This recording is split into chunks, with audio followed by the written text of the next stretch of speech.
puerta, por favor. Cierren la puerta, vamos a intentar escuchar. A ver si en el 100%. Cierren la puerta.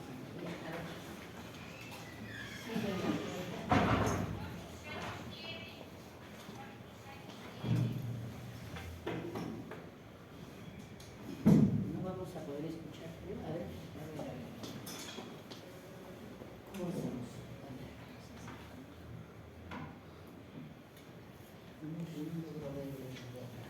No vamos a escuchar. No, no. ¿O alguien tiene una laptop? ¿Alguien tiene una laptop? Creo que por ahí.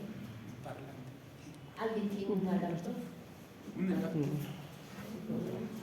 La tablet sería. ¿Alguien tiene? La tablet sería. No tiene nadie. Lo pagaremos. Una tablet.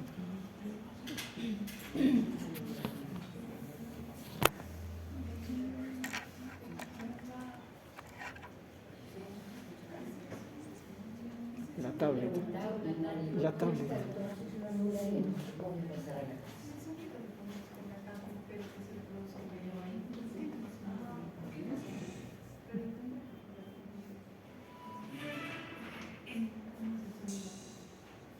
Nadie tiene. Vamos a las cosas.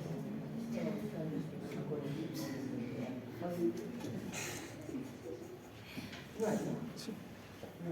Sácalo nomás. Sácalo.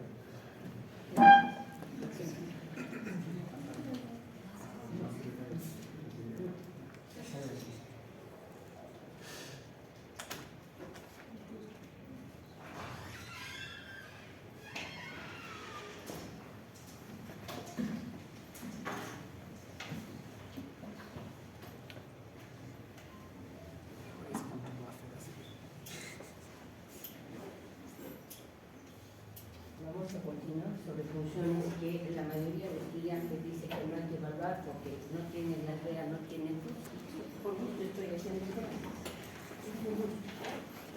Dicen que si tiene diarrea, tos, fiebre, hay que perder. Si tiene algún trastorno, no hay que perder. Voy a ser concreta en mucho que revisar. Por más concreta que son, les pregunto por paciente, clase, nada, es por mucho que hago clases. Si repasamos el lenguaje y cómo evaluarlo, las personas no entienden que el ser humano tiene sistemas exclusivos para que tenga el lenguaje propiamente humano. Solamente aclarar, ¿verdad? De que cuando hablamos en términos genéricos, lingüístico, lengua, se refiere como acumulación colectiva de lenguaje y en el histórico asociado, como algo en relación a un grupo personal. El habla es lenguaje individual e implica la función motora como proceso neuromecánico para generar sonidos y que para que yo pueda hablar necesito una respiración normal, estructuras que participan en la articulación y en la fonación.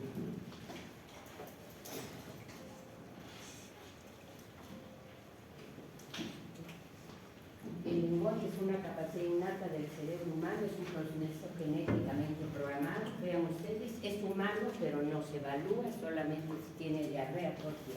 En las historias casi no se escribe. El lenguaje tiene un periodo crítico para la adquisición como lenguaje humano entre los 2 años de edad y la pubertad. Es una función simbólica que se adquiere en la infancia, permite expresarse, comprender, representar rápidamente ideas, sentimientos. El lenguaje humano es infinitamente creativo y rico en posibilidades de significación.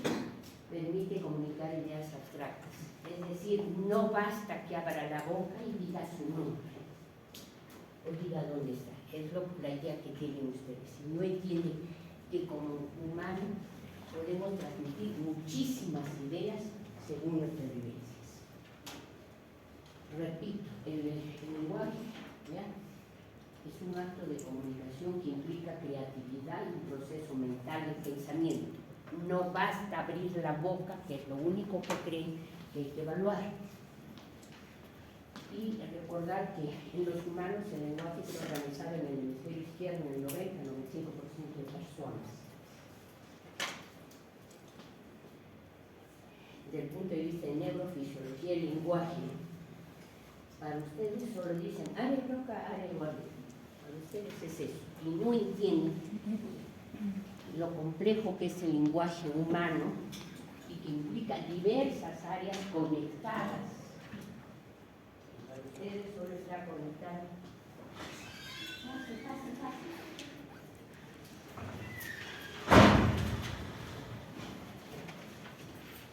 Diferentes estructuras conectadas, pero como no tiene diagrama, todos ni piensan en eso. Vean ustedes, algunas de las áreas conectadas. Vean ustedes. Por lo tanto, cuando evalúo a un ser humano y tiene trastornos de comunicación, tengo que ir entendiendo estos aspectos neurofisiológicos. Ustedes solo van a ver Broca y no entienden. Acabo de mostrar con una serie de circuitos y áreas conectadas. Y el área de Broca, ustedes confunden y dicen que es para mover la boca. No es así. El área de Broca dice, programa la secuencia de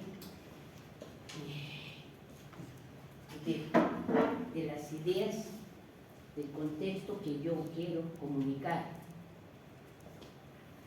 No es, el área de Broca no es para mover mi boca, mi lengua. Y el área de Wernicke decodifica esos símbolos, las palabras, en el contexto de la situación, lo que yo estoy comprendiendo, esa comunicación verbal de un humano a los humanos. Y necesitamos un fascículo que los comunica. También hay otras áreas de asociación y cada área del lenguaje funciona interconectada con otras áreas corticales y subcorticales relacionadas con la comunicación. Entonces, entiendan ustedes esto. Como dicen ustedes, solo quieren tráquea, esófago, apéndice, no quieren saber nada de esto cuando están en las historias, no ven que ni siquiera ponen lenguaje normal, ni siquiera ponen lenguaje normal. Peor si está alterado, porque dicen que solo el médico es tráquea, bronquios, apéndice. Esto es lo que tenemos dentro. Yo no lo he hecho difícil, yo no soy la creadora de eso, para que me denuncien y se vayan a quejar cuando tenemos pacientes con lenguaje. Entonces, vean, y es alguna de las conexiones.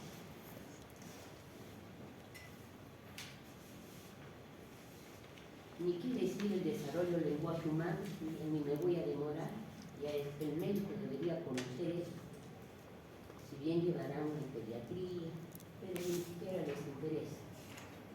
Otro aspecto en relación al lenguaje humano, solo por cultura, lingüística estudia el lenguaje verbal y gramatical humano y recordar qué es fonación, qué es articulación, qué es pronación. La fonación es la emisión de la voz, es decir, un sonido. Articulación es la transformación del sonido en palabras por acción de estructuras en la cavidad oral, en la nasal, músculo negro, para el habla, que ya les dije, y etcétera, etcétera. Y un aspecto recontra importante, la oración es más que la suma de las palabras. La mayoría de estudiantes cree que porque dijo alguna palabra, su lenguaje humano es normal. No es así, el lenguaje es mucho más complejo que repetir palabras. Una serie de términos semiológicos en relación a alteraciones del lenguaje. Yo no las inventé y no soy la culpable que no quieran estudiar. Estos términos semiológicos traducen diversos trastornos del lenguaje. Mínimamente, siquiera algunas de estas deben tener claro, pero para ustedes, disnea sí, diarrea sí, edema sí, pero ¿qué es afasia, qué es disfonía, qué es disartria? La mayoría dice que yo soy la culpable si no sabe. Vean ustedes, ¿cuántos términos? Afasia es la pérdida de la capacidad que tenía para usar o reconocer las palabras como signos de lenguaje humano. es un trastorno adquirido del lenguaje por lesión cortical. Cuando yo digo afasias, es implícito que alguna parte de todas esas zonas conectadas, alguna de ellas se alteró. Tipos de afasia hay muchísimos. Ayer puse unas 4. Afasia de bonito de comprensión, afasia de roja de expresión, afasia de función, afasia amnésica, hay varios tipos. Y la mayoría solo repite. Siquiera tengan una idea de alguna de estas y van a ir a leer, yo no me voy a demorar, hay mucho que seguir explicando en clases teóricas. Solamente sepamos a qué nos referimos como comprensión verbal o decodificación, que ustedes antes les decía. En el área de Wernicke está conectado con las otras estructuras, permite decodificar de acuerdo al contexto, la situación. Si alguien me dice la docencia se desarrolla en la universidad, estoy hablando de docencia. Y otro aspecto, si yo digo la decencia debe demostrarse, por decir en el aula, verlo utilizado, palabra muy parecida, docencia, decencia. O si yo digo,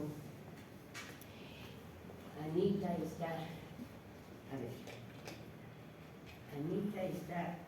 gorda, y si digo en otra circunstancia, Anita está sorda, estoy comunicando dos ideas.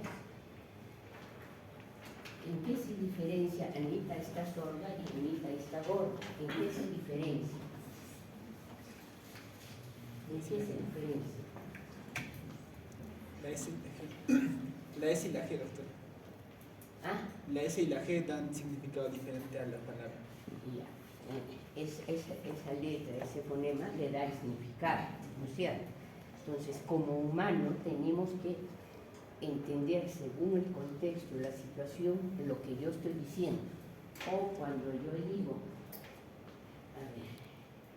pones agua en el balde, luego lavas platos y pones el refresco en la refrigeradora. Yo me he expresado con varias palabras. Y vean cómo las diversas palabras que yo he dicho, la persona que está conmigo, a la que estoy hablando, tiene que ir conociendo todo lo que yo he dicho. Entonces, el área Wernicke permite eso, que de acuerdo a mis expresiones, la otra persona lo comprenda desde el punto de vista de expresión verbal mía, que es diferente. A ver, y vean lo que pasa con la mayoría. Yo explico y dicen no me entienden. Tiene una fase única entonces, toditos. Leo el texto, no comprendo. Tiene una fase única. Pues diferencien qué es afasia de comprensión. Y varios dicen, leo y no comprendo, pero tiene afasia. Entonces vean qué es expresión verbal y qué es comprensión verbal y qué es razonamiento, qué es saber analizar, resumir. En la mayoría solo repite, afasia.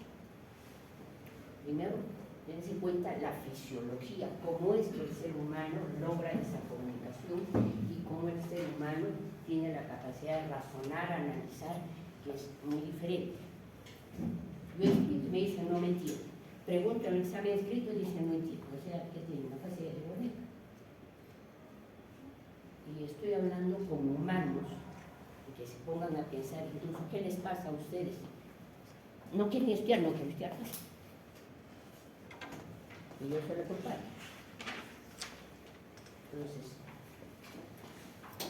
no hay tiempo para estar explicando más. Y yo les decía que ustedes mínimamente se vayan a leer algunas características de afasia único de comprensión, afasia de bloco de expresión, afasia de conducción. Ejemplo de afasia amnésica es una persona se comunica normal, pero yo voy a poner un ejemplo de diga, a ver, Supónganse que yo soy paciente y me muestran esto. Y dense cuenta lo que voy a hablar. Es largo, tiene punta, es azul, ¿ya? Sirve para escribir. Me han preguntado qué es. En lo que a mí me han preguntado qué es y qué he respondido yo. A ver, ahí. ¿Tú eres? Sí, Carita. No. Te preguntan qué es, pero ha descrito las características, no ha dicho el nombre del objeto. O sea, ha reconocido, ha descrito lo que es la Y vean.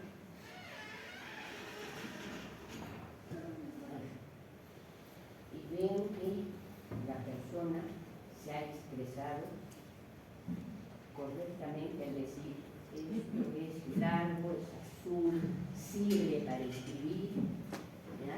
Tiene punta, pero lo que sabía, cuál es el nombre, ya no lo di, por decir eso que yo tengo en mis ojos, un ejemplo, demuestra una persona, incluso a mí misma, supóngase a mí. Esto se pone en los ojos, tiene unas lunas, sirve para ver. Como están entendiendo, la persona se está expresando, pero su trastorno es nominar o dar el nombre. Y muchas veces tenemos pacientes así, pero como habló, ni siquiera prestaron atención a que cada vez que le preguntas, le comentas algo, la persona no sabe dar el nombre de lo que conocía. Entonces, vean los diversos trastornos del lenguaje. Entonces, vean los diversos trastornos del lenguaje, que se resumen con el término afasia, pero hay varios tipos de afasia. Entonces, esto es lo concreto en trastornos del lenguaje. Ya les mostré cómo es la anatomía, fisiología. Debemos saber cómo es el desarrollo del lenguaje desde que uno nace, etcétera, etcétera. ¿Ya? Y al haber trastornos del lenguaje, la diversa terminología.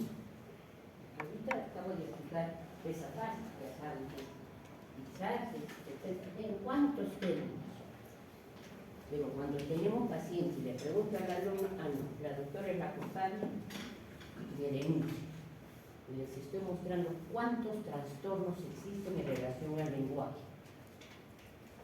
Esto es lo concreto en relación al lenguaje y sus trastornos. Otro trastorno humano, o otra función humana, que vamos a comentar y luego sus trastornos, es la función gnósica. Para que entendamos esto, primero comprendamos qué es percepción. Percepción es la sensación más el recuerdo. O sea, lo que yo estoy sintiendo, pero yo recuerdo ese estímulo que estoy recibiendo. Es decir, es una función intelectual compleja donde hay áreas de asociación temporo-parieto-occipital. Vean cómo está participando diversas regiones corticales conectadas para que yo tenga esa función normal. Y la función gnósica es la capacidad de reconocer estímulos que se procesan por un sistema sensorial específico. Es decir, ese estímulo yo lo conozco a través de experiencias sensoriales. Y también hay otro concepto importante relacionado a la gnosia, es la somatognosia, percepción de la imagen de nuestro cuerpo, es decir, tengo la percepción de las interrelaciones y ubicación de los diferentes segmentos de mi cuerpo. Vean, estas son funciones propiamente humanas. Entonces, ¿cómo es que yo tengo esa percepción? Por ejemplo, si hablo de función gnósica, de percepción primero, vean, yo tengo esto en mi mano, a través de mi vista puedo reconocer esto, ¿no es cierto? ¿Ya?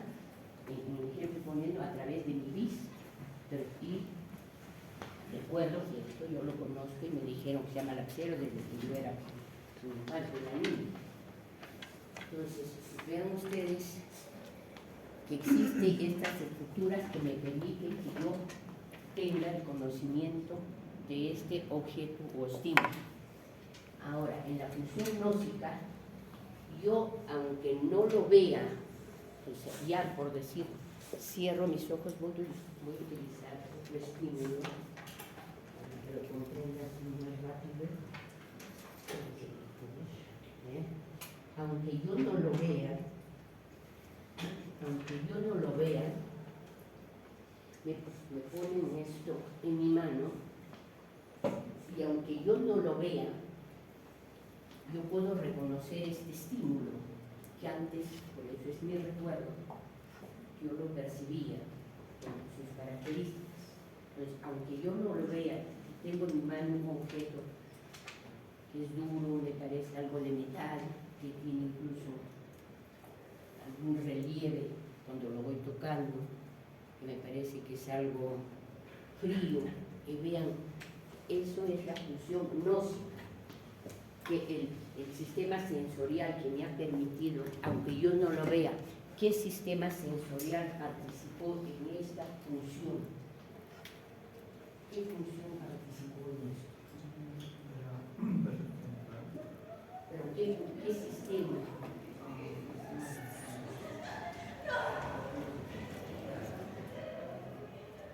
Está bien. Y ya, si yo no te hago recordar, ustedes no piensan, es la formación que solo dice transacción, pero ¿qué estímulo es el que ha permitido que yo reconozca aún sin verlo? ¿Qué sistema? A través del tacto. Entonces, esa es función gnóstica. Entendieron, los humanos tenemos esa función. Entonces, si eso es normal, que esa gnosis es lo que yo tenía en mi mano, para que lo vean, es una moneda, ¿ya? Entonces, es la incapacidad o dificultad para reconocer estímulos porque las sensaciones ya perdieron su significado, aunque existe integridad de ese sistema sensorial, pero soy capaz de percibirlo por otra modalidad sensorial, ya que lo conocía previamente. En el ejemplo, por decir, yo aunque no lo estaba viendo por sus características, o sea, mi sistema sensitivo y táctil, lo estaba reconociendo, ¿no es cierto? Pero yo, supóngase, a través de la vista, me podían mostrar, y aunque yo lo veía, podía no tener esa capacidad de reconocerlo. ¿Ya? La inteligencia y pensamiento son normales cuando una persona tiene agnosia. La agnosia es un trastorno, no es un problema de la inteligencia. Agnosia táctil o asterognosia, que tiene que ver con la alteración en relación parental posterior. Agnosia auditiva, incapacidad de reconocer el significado de sonidos y palabras, no entiende el significado del lenguaje hablado. Amusia, déficit para percibir, reconocer los sonidos, ritmos, melodías. Agnosia visual, capacidad de asociar estímulos visuales completos, formas, colores, imágenes, etc.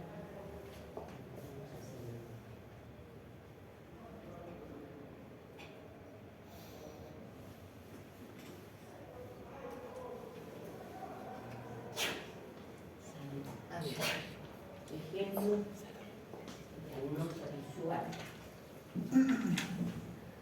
Ejemplo de agnosia visual. A ver.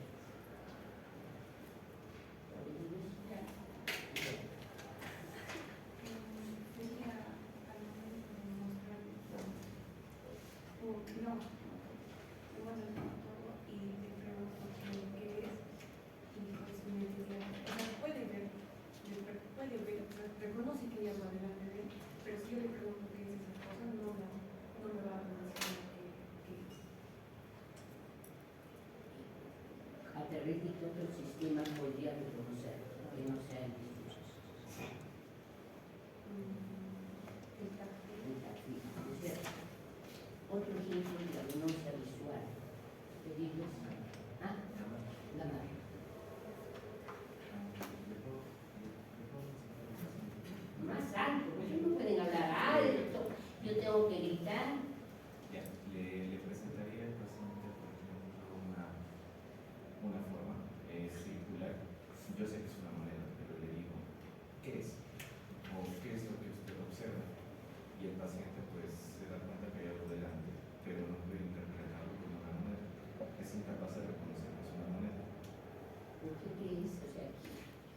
Si lo ve redondo, ¿por qué no dice moneda? Si lo ve redondo. Porque es incapaz de reconocer la forma, o sea, la forma que tiene la moneda, que sean los detalles que tiene la moneda. No lo reconoce en el momento. Vean, uno tiene que ir entendiendo por qué no está reconociendo, porque hay otras características. Algo más simple, muestro una fotografía, por decir un ejemplo, la fotografía de tu mamá, que ya lo has visto toda la vida, el rostro, suena sin foto. Pues imagínense, la persona sí, tiene cabello largo, un ejemplo, unos ojos, como está la foto, pero no es capaz de integrar estas características. Otro ejemplo de agnosia, un ejemplo de agnosia auditiva. Mayor, ¿tienes una idea? Yo le pongo, o sea, un sonido, digamos, pero le pongo, digo que es... Más alto, más alto. No va a reconocer que eso, o sea, va a decir que es, parece melodioso, pero no va a decir que es el himno de A ver, ¿por qué crees que no puede? Sí, se va a decir melodioso.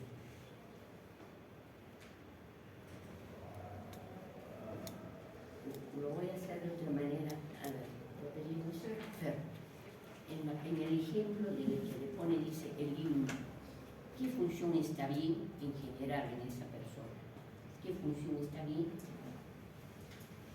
La función auditiva. Auditiva. De escuchar, escucha. Entonces, dense cuenta, ¿ya? Que ustedes tienen que ir analizando eso. A mí me dicen, no escucha. Total, para nosotros, si sabes evaluarlo, escucha. Pero en relación al himno, por ejemplo, sí, es una canción, un ejemplo. Esa persona de alguna manera está escuchando esta melodía, parece canción. Pero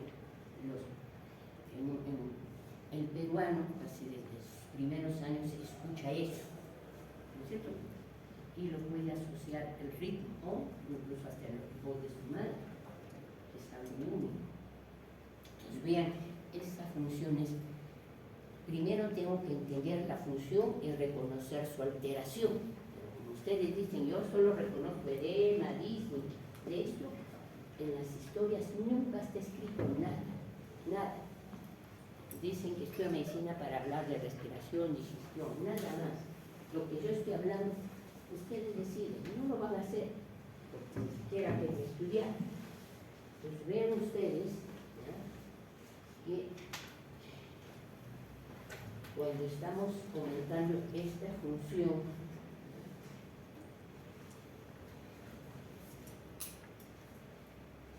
entonces tienen que darse cuenta, primero que es normal y cómo lo evalúo y digo, sí, hay una agnosia afectiva, visual, etc. Hay otro trastorno relacionado con agnosia visual, la prosopagnosia o agnosia de fisonomía, que es no haber perdido la capacidad de reconocer rostros que yo conocí. Y mi lesión aquí del templo bilateral.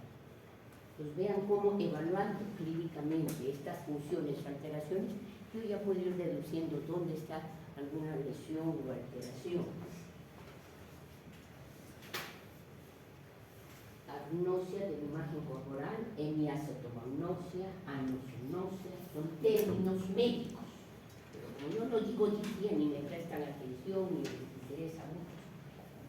Vean cómo existen estos términos neurológicos, hemiacetomagnosia, anosognosia, ya ni siquiera nosotros no lo estoy ni pronunciando. Pero existen. Y como médicos siquiera deben conocer y entender. Hay un síndrome de Biermann, progresión inflexiva angular, donde hay una suma de varios trastornos relacionados con la función gnóstica. Entonces, vean, tienen que conocer esta función propiamente humana. Y yo con gusto estoy hablando porque nunca he visto las historias clínicas. Y estamos con pacientes en la práctica y el alumno no tiene ni idea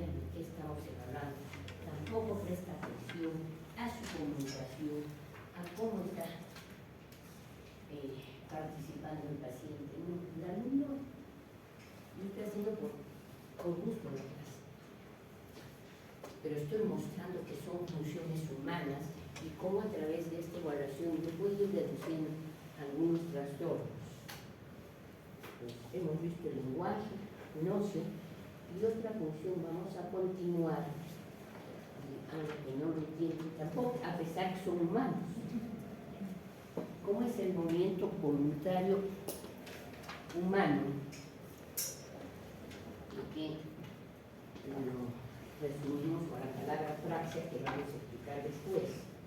Y entendamos que el movimiento voluntario humano implica organización, la ejecución, es complejo y se relaciona a mi ambiente externo, mis motivaciones, deseos y metas.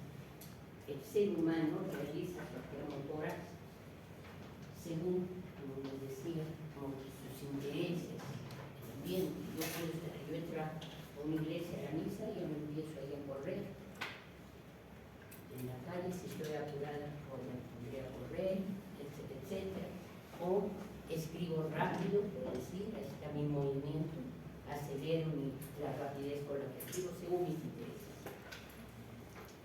La activación secuencial combinada de movimientos específicos en determinado tiempo permite acciones significativas y dirigidas a metas. El ser humano se moviliza de acuerdo a sus objetivos. No basta que mueva un brazo, no basta que mueva sus ojos mirando al techo. La actividad motora humana es mucho más que eso. No basta que se coja, que agarre la camisa,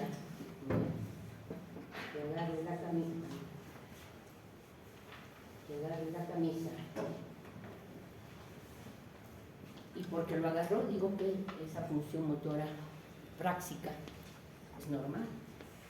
O agarró la cuchara y puso la harina. Entonces vean ustedes, no basta el movimiento, no basta el movimiento. Y para el movimiento necesito múltiples estructuras que ustedes dicen, no entiendo, porque no quieren, pues, solo quieren, no. Múltiples estructuras, múltiples. Y cuando se les ha preguntado la evaluación de entrada sobre esta, dijeron, no sé nada. Se les pregunta el examen de esto, no sé nada. No me interesa, solo quiero nota. Pues vean ustedes cantidad de estructuras que participan para el movimiento humano. La cantidad de estructuras que participan para el movimiento humano. Y acá faltan más todavía. Que dicen que yo soy la culpable de explicar esto, culpable de que no quieren estudiar. Vean eso.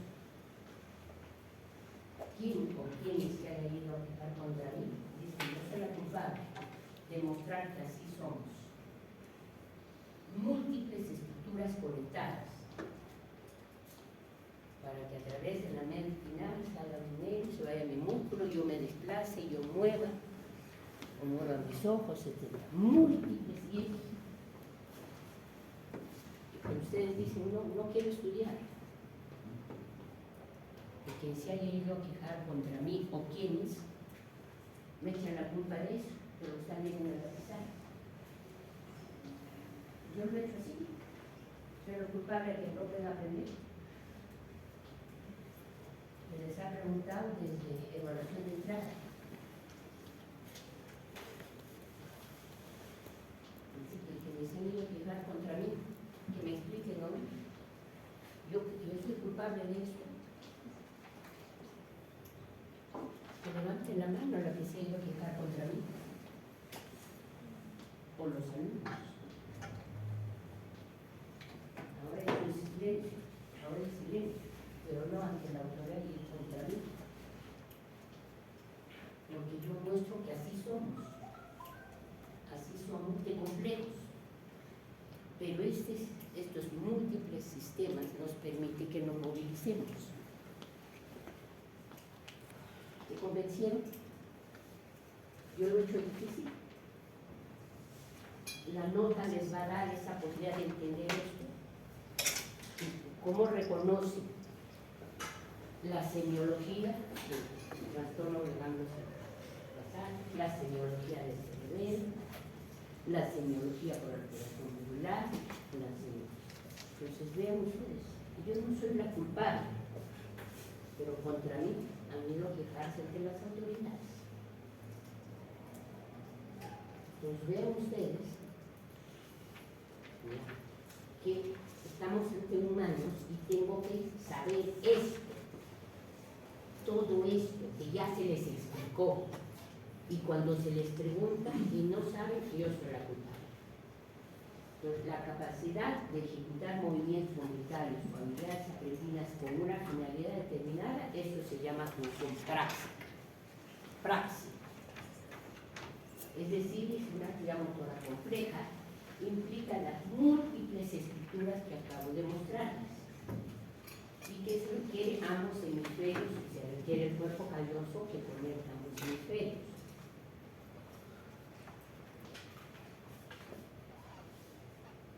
Entonces vean,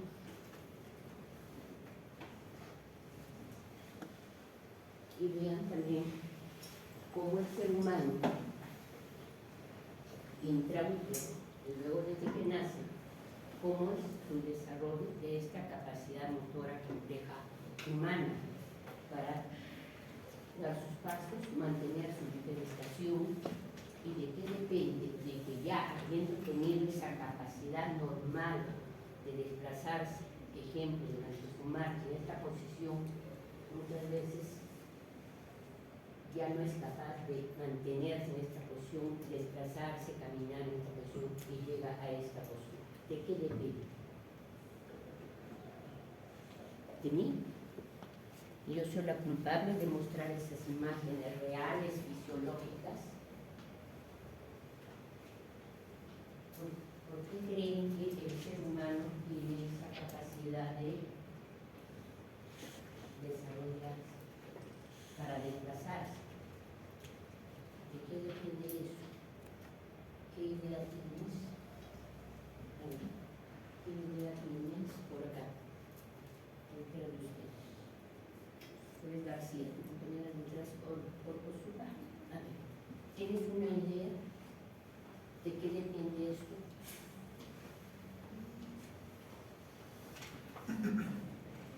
¿Tienes una idea de qué depende este desarrollo propiamente humano? Del desarrollo de los hemisferios motora. Acuérdate que el elefante tiene hemisferios cerebrales también, les mostré la rata también. ¿Alguien quiere comentar? ¿Cuál?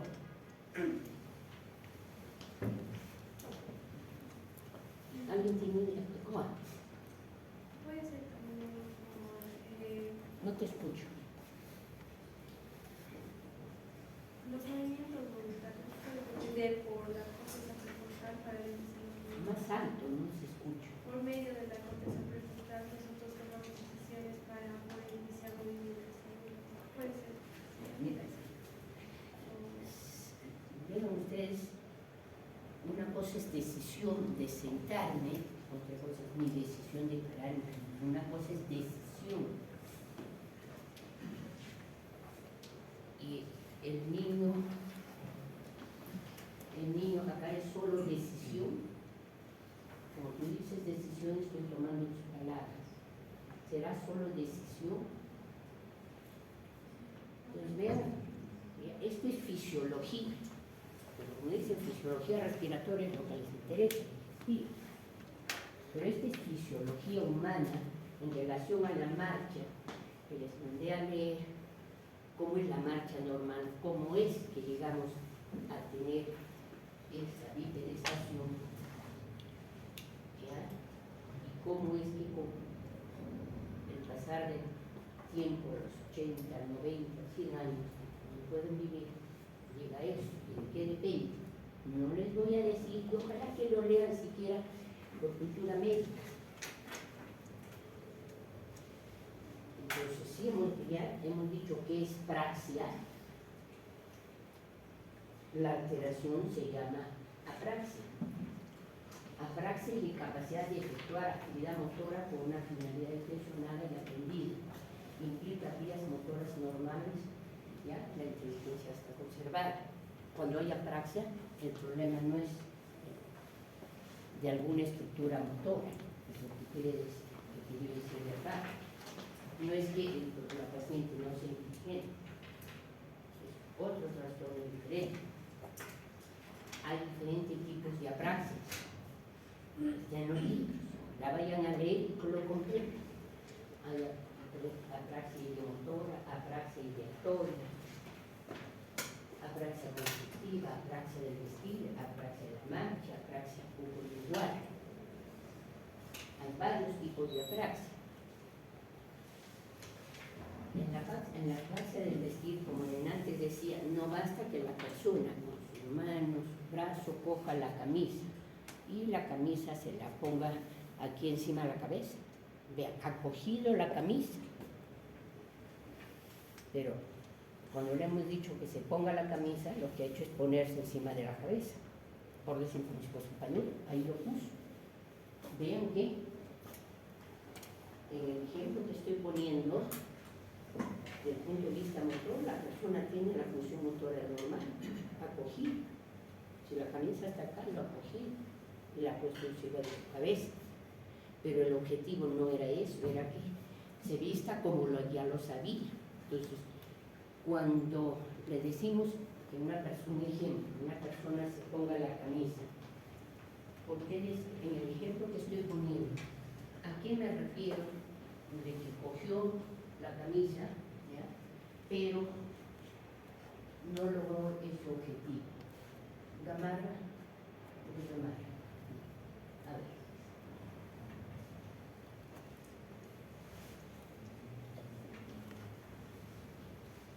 En relación a lo que debería ser la función praxis. Si es que me has entendido qué es praxis y por qué le llamo apraxia del destino.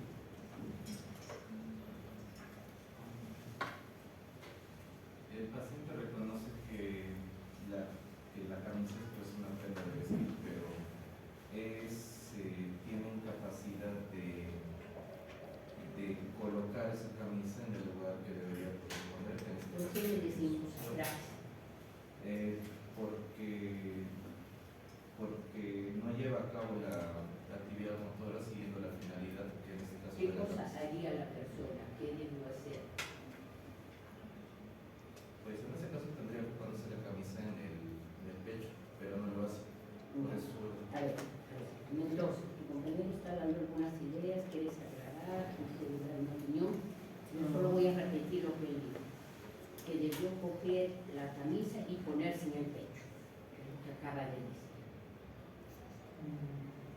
Con respecto a la apraxia, yo sí. Te estoy hablando de este ejemplo de la camisa.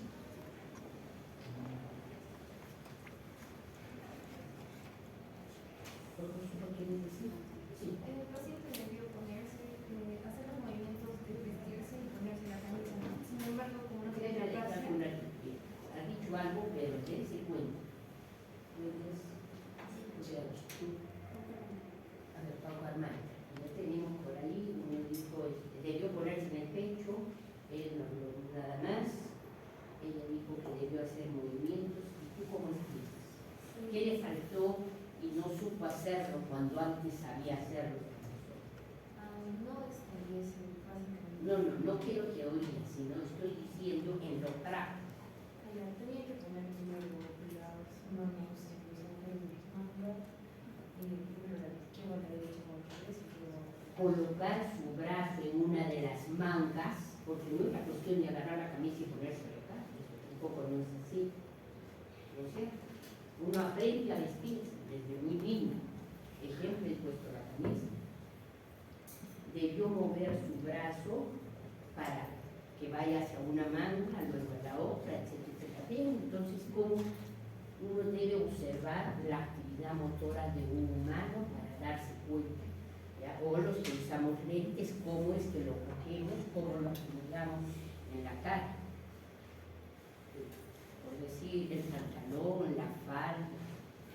cómo nos vestimos. Estoy poniendo este ejemplo de apraxia para vestir, apraxia del vestir, que tengo que observar y que observan los alumnos. Si tiene disnea, si tiene edema, eso nada más. No quieren entender que a través de la observación yo tengo, así como la forma que hablaba en relación al lenguaje, cómo está expresándose, cómo me está comprendiendo en relación a su actividad motora. No basta que mueva un brazo, no basta que coja la camisa y le ponga el pecho. Estoy desarrollando el tema de cómo es la actividad motora humana. No basta, como decía Leo, lenguaje, no basta que hable. Entonces, un ejemplo es apraxia del vestir, otro, apraxia de la marcha. Ejemplo, una persona está en su cama y le decimos que se siente. Obviamente, mi intención es que se siente y que se pare y camine. Estoy poniendo el ejemplo inclusive cómo el ser humano, de lo que está echado en su cama, tenemos que observar incluso cómo se siente, pero a la mayoría de alumnos no le interesa, solo observan si tiene ictericia. El paciente que esté echado en el punto dorsal completo y le digo, siéntese para que camine, el paciente ha perdido la capacidad, inclusive ni siquiera sabe cómo moverse para tener desarrollar la secuencia de movimientos. No nos ponemos a pensar, si yo estoy echada en mi cama, yo no me pongo a pensar cómo va a ser mis movimientos para sentar. Lo hago automáticamente porque así lo fui aprendiendo desde mi infancia. Entonces, vean ustedes la secuencia de movimientos para sentar. No lo tengo que pensar, lo hago inmediatamente. Y en la persona que esté echada le decimos, siéntese. Sigue sentado ahí. Inclusive le damos las dos manos, un ejemplo, para que con ese impulso, sigue ahí. Pues vean, tengo que observar. Si ya lo hemos hecho sentar y le pido que se pare, ha perdido la capacidad de saber cómo yo, de lo que estoy sentada me paro. Eso no lo tengo que pensar, porque eso lo aprendí desde mis primeros. Prácticamente antes del año ya haya aprendido a parar, medio 2 años ya muy bien.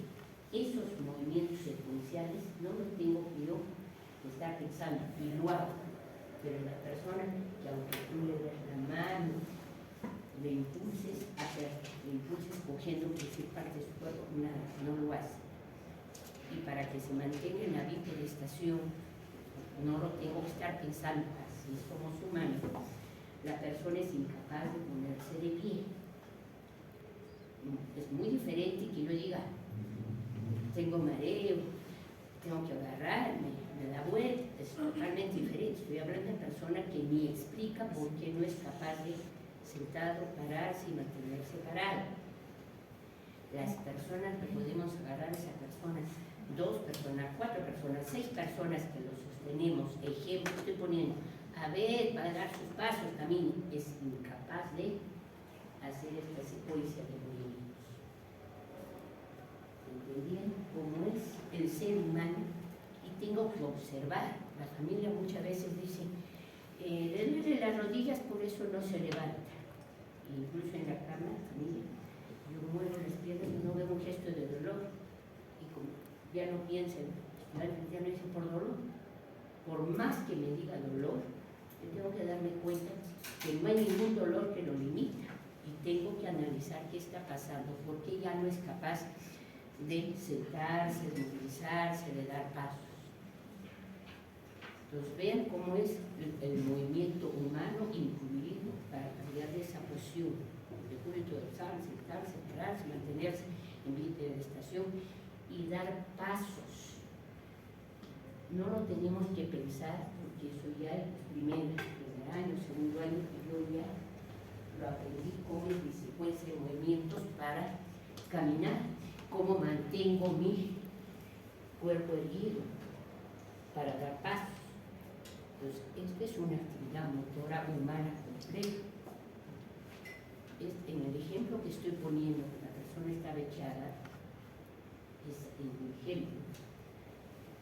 Yo en el ejemplo, la persona lo observo y veo que mueve brazos, piernas, me patea, no deja que lo atendamos.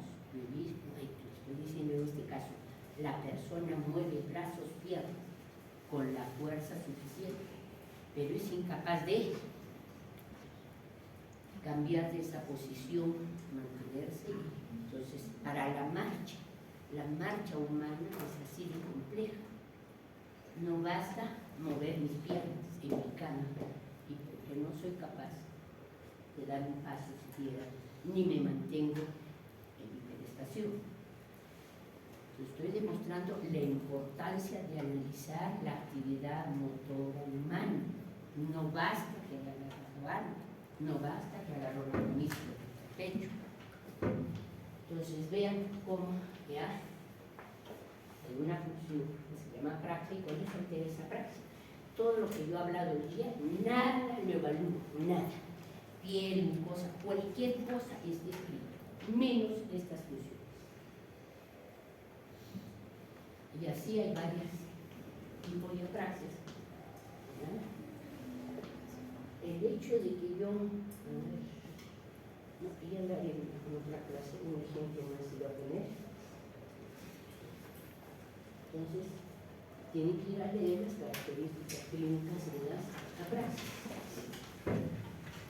Entonces, la clase de hoy día tenía su objetivo. Dicen que yo soy la culpable por explicar lo que entiendan al ser humano. Aprendan la luz. Si no aprenden, yo soy la culpable. El objetivo de hoy día era eso, mostrar estas funciones humanas.